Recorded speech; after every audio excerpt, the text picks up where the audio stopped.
Useless Information by James M. Morris. Mother drove me 20 miles to a small town in the rolling plains of West Texas named Matador once a week to take piano lessons from Miss Maggie. She lived in a two-story brick house located at the northwest quadrant of two intersecting highways, both numbered 70. One was a U.S. highway, and the other was a state highway. I was maybe 7 years old. She was at least 107 years old. Entering her house was like going back in time to the late 1800s or early 1900s.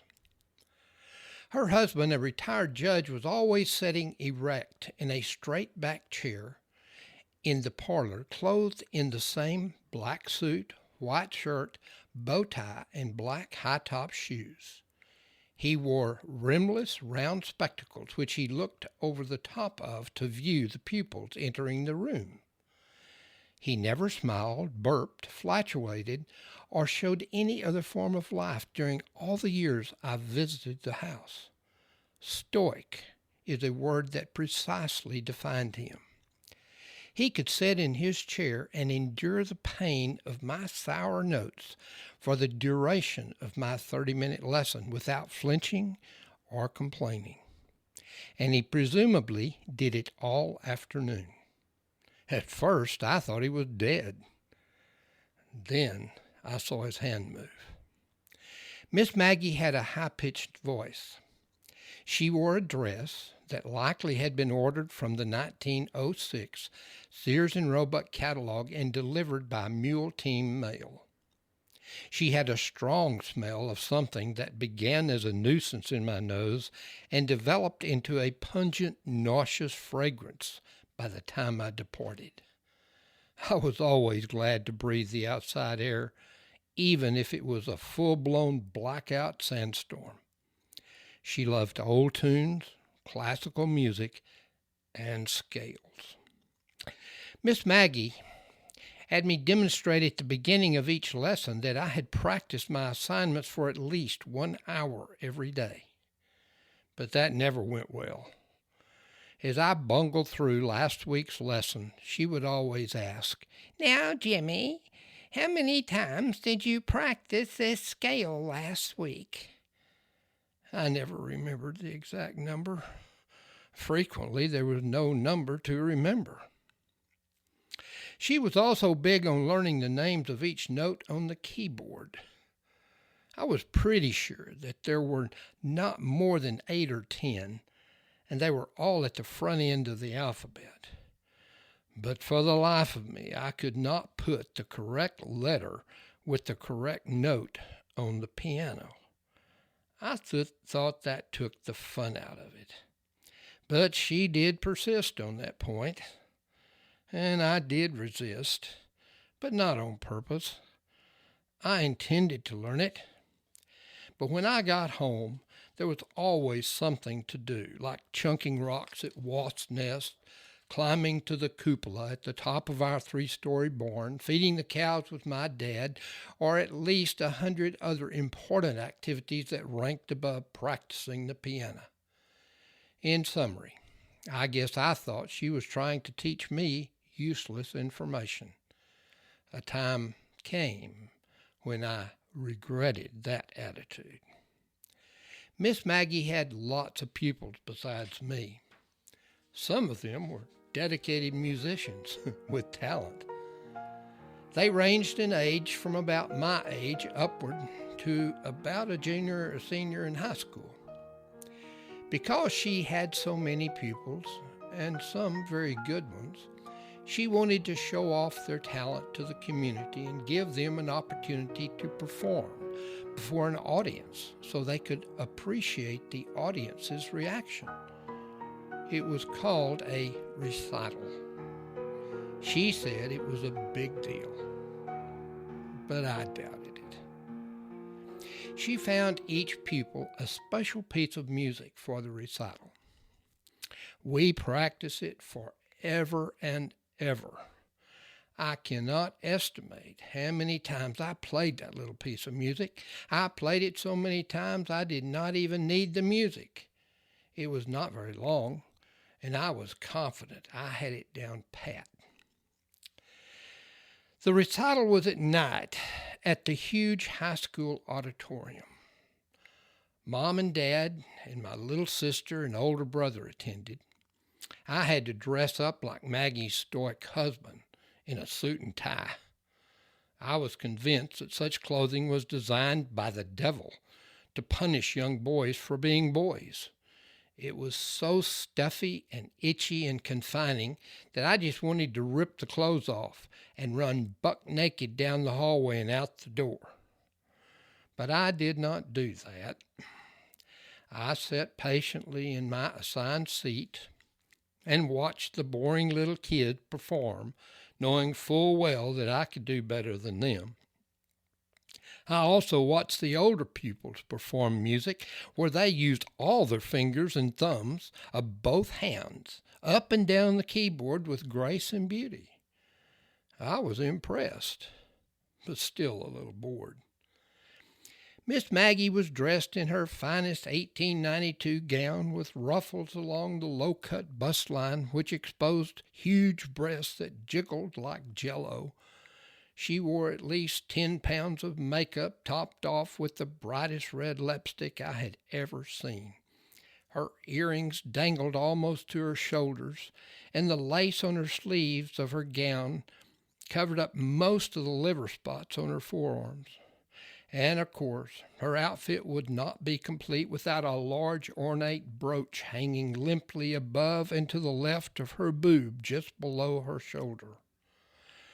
I was worried the flimsy fabric of her dress would not hold it in place, and that some poor kid like me would be mortally wounded when it crashed mercifully onto his head.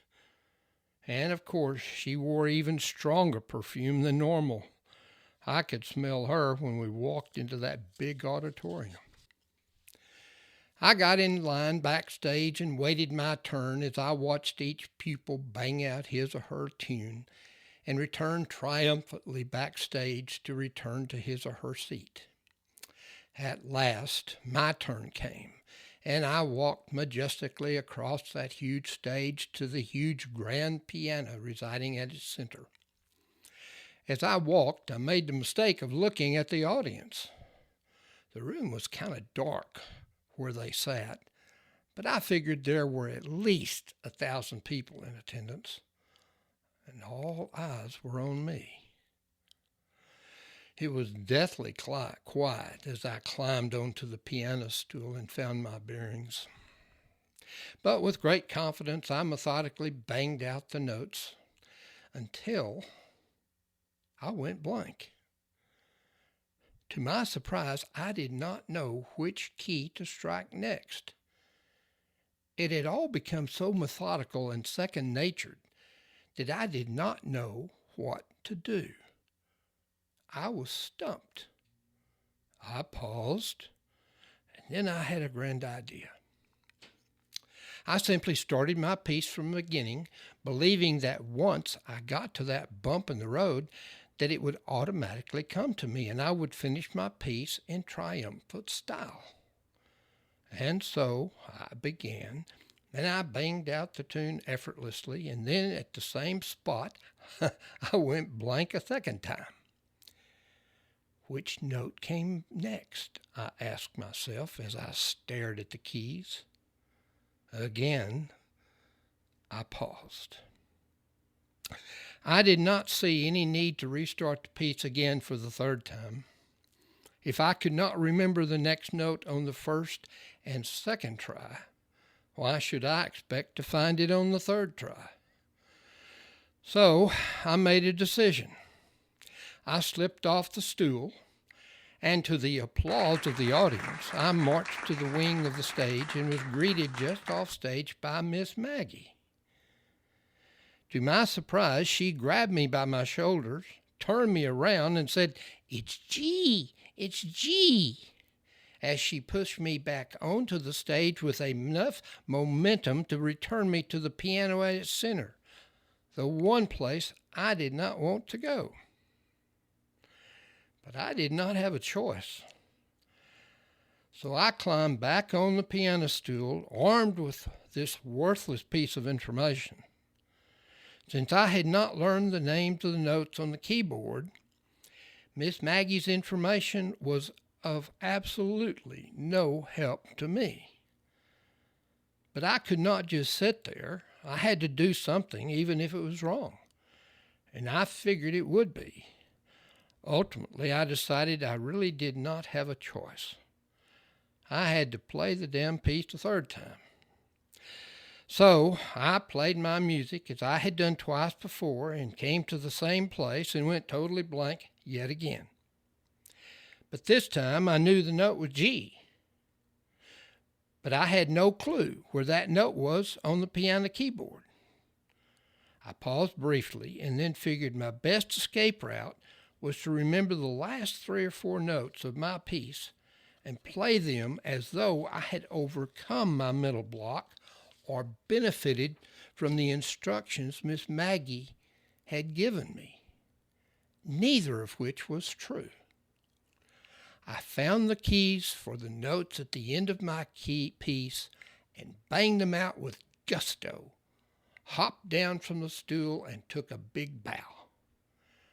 In my mind, the audience went wild with applause, and I returned to be greeted by Maggie. She stopped me, knelt to my level, and with her breast about to breach their enclosure said, "Now maybe you will learn the names of your notes." She gave me a big sloppy kiss with her bright red lips on my forehead and told me she was proud of me as she ushered me away and took control of the next little Mozart. That event happens over 70 years ago. I remember it like it was yesterday. Some of us learn the hard way. But I did not make that mistake again.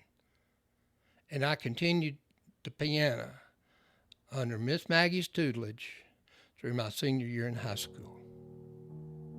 Thank you.